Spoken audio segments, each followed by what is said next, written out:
Hello student, now start chapter 2 the earth and the change on it।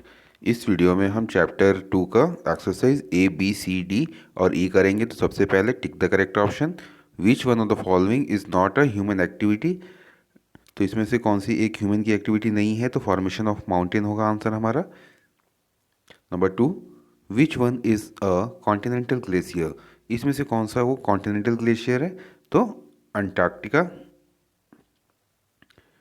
Which of the following features are found by a river. इसमें कौन river के द्वारा कौन सा features form होता है, तो V shaped valley, meanders and delta, option A. Which layer of the soil contain humus. Soil के किस लेयर में ह्यूम्स रहता है, तो सॉयल के टॉप टॉप सॉयल।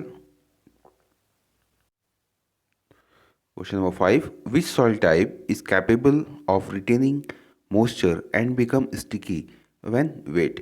मैंने कौन सी सॉइल है जो मॉइस्चर को रिटेन भी करती है और जब गिल्ली होता है तो वो स्टिकी हो जाता है, चिपचिपी हो जाती है, तो वो है हमारी black soil. Then fill in the blanks. Organic matter, when get decomposed in the soil and converted it into dark color material, is called humus. Alluvial soil is found in a large part of our country. I-shaped and V-shaped valley are formed at the youth stage of a river. A cliff is a step side rocks facing the sea. Ganga River and Brahmaputra River form the large delta of the world. Give a single terms for each of the following.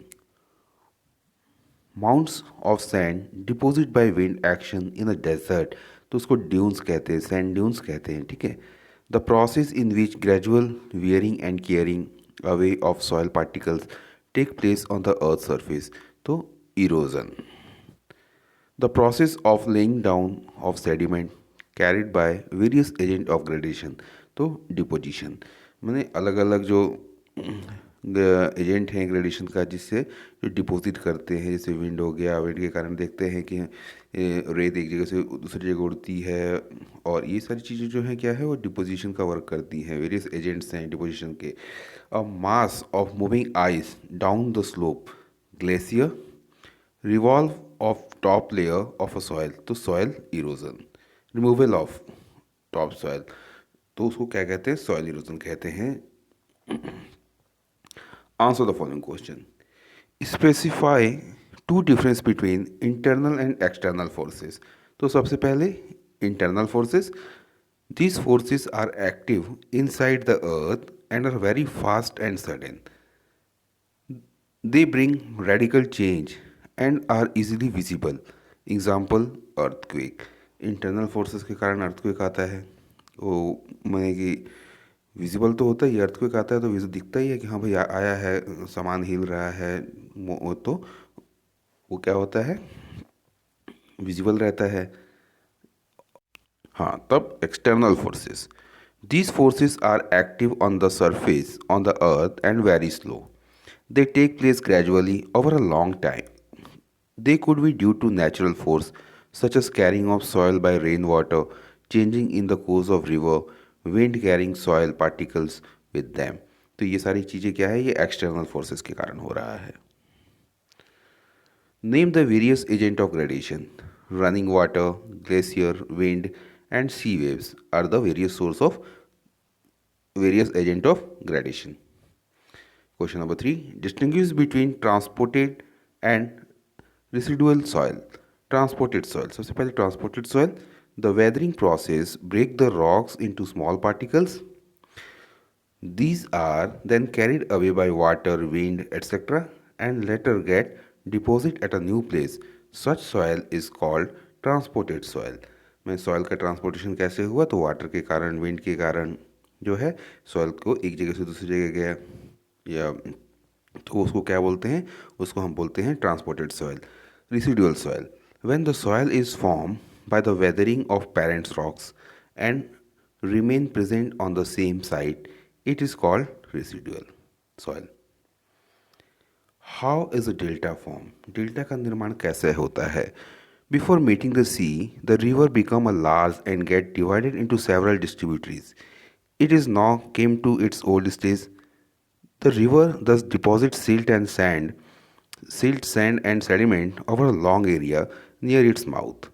This helps the deposition, help in formation of delta. अब नदी क्या है? नदी, मान लो नदी आ रही है समुद्र में मिलने के बाद, नदी बहुत, समुद्र से मिलने से पहले नदियाँ जो हैं बहुत सारी धाराओं में बढ़ जाती हैं. तो बहुत सारी धाराओं में बढ़ जाती हैं, तो बीच का जो एरिया है वो, उन सब जगहों पर नदियाँ क्या निर्माण करती हैं? तो डेल्टा का निर्माण करती हैं, जिससे कि वो अपने द्वारा लाई हुई गाद, मिट्टी, ये सारी कुछ एक उस जगह पे एकत्रित कर देती हैं. तो उससे क्या होता है? डेल्टा का निर्माण होता है.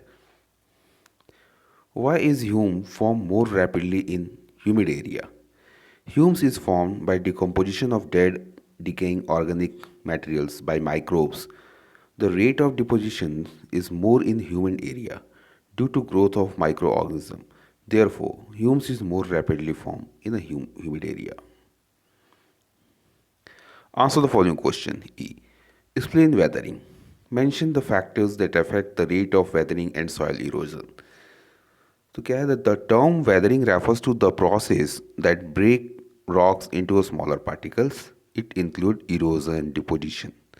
Running water, wind, moving ice, and sea waves affect the rate of weathering and soil erosion. तो सॉइल इरोजन और वेदरिंग रेट को कौन प्रभावित करता है? तो रनिंग वाटर, मूविंग आइस, सी वेव्स, ये जो है इसको प्रभावित करते हैं. Explain the formation of soil with the help of level diagram. तो यहाँ पे हमें सॉयल का फॉर्मेशन बताना है और डायग्राम भी बनाना है. तो डायग्राम आप देख लीजिए, इस तरह का डायग्राम हमको बनाना है. टॉप सॉयल, सब सॉयल, वेदर रॉक्स, इस तरह का हमें डायग्राम बनाना है. इसके बाद ये वाली चीज़ को इससे पहले लिखना है. Formation of soil is very slow process. Soil का फॉर्मेशन जो है बहुत ही धीरे धीरे होता है. It take thousands of year to form a thin layer of a soil. It start developing in a layer, one over the other. These layers are called horizons. From bottom to top, the lowest horizon is called bedrocks. Then come the horizon of weather rocks, and it is followed by the subsoil and topsoil. The topmost horizon enrich in hume. The topmost soil है उसमें Hume's की मात्रा अधिक रहती है. Then, what are the type of major soil found in what types of major soil found in India? Bharat में किस तरह के सॉइल, मेजर सॉइल पाए जाते हैं? Give one important characteristic of each. और सबकी एक एक विशेषताएं बतानी है. The major type of soil found in India are alluvial. सबसे पहले alluvial soil, black soil, red soil और लेटराइट सॉइल. तो alluvial soil, this soil is very fertile and form major agricultural land of our country. मैंने alluvial soil है, बहुत ही fertile होती है. ठीक है. Black soil, this soil has an ability to retain moisture. Black soil का वो है कि वो मॉइस्चर को रिटेन करके रखती है and become sticky when wet. Red soil, the soil is highly porous, fine grain and deep. Laterite soil, this soil is found in the region of heavy rainfall. Question number 4. Describe the journey of river from its source to its mouth. अब river की journey को describe करना है कि भाई अपने source से, जहाँ से नदी का उद्गम हो रहा है वहाँ से और उसके सोर्स स्थान से लेकर के जहाँ जब समुद्र में जा कर के नदी समुद्र से मिल रही है वहाँ तक के बारे में हमको उसके जर्नी का डिस्क्राइब करना है. The journey of river is divided into 3 stage. River की जर्नी को 3 स्टेज में डिवाइड करते हैं. It is earlier stage, the river is a young. Its flow over steep mountains where its rate of erosion is maximum. अब सबसे पहले नदी जो है ग्लेशियर मैंने यंग स्टेज में रहती है. In the middle stage it come to the stage of maturity. Here the volume of water increase and in its last stage before meeting the sea it get divided into several distributaries and form delta. It is old stage of a river. माने सब 3 stage कौन कौन सा होगा? Young stage, middle stage और old stage. ये river के 3 stage हो गए. Why is conservation of soil important, soil का कंजर्वेशन क्यों आवश्यक है? Suggest 3 different way to soil conservation. To maintain fertility of soil, conservation of soil is very important. Different way of soil conservations are plantation. soil को conserve कैसे करेंगे? तो plants और tree लगा करके, selective agricultural practice like crop rotation and multiple crops methods need to spread awareness among local people so that they can adopt these practice. Development and management of pasture land. तो इन सारी चीज़ों को करके हम soil को conserve कर सकते हैं. Then last, thanks for watching. और चैनल को सब्सक्राइब करिए, लाइक करिए. इससे अधिक टास्क नहीं देंगे और हो सके तो अपने दोस्तों तक शेयर भी करिए.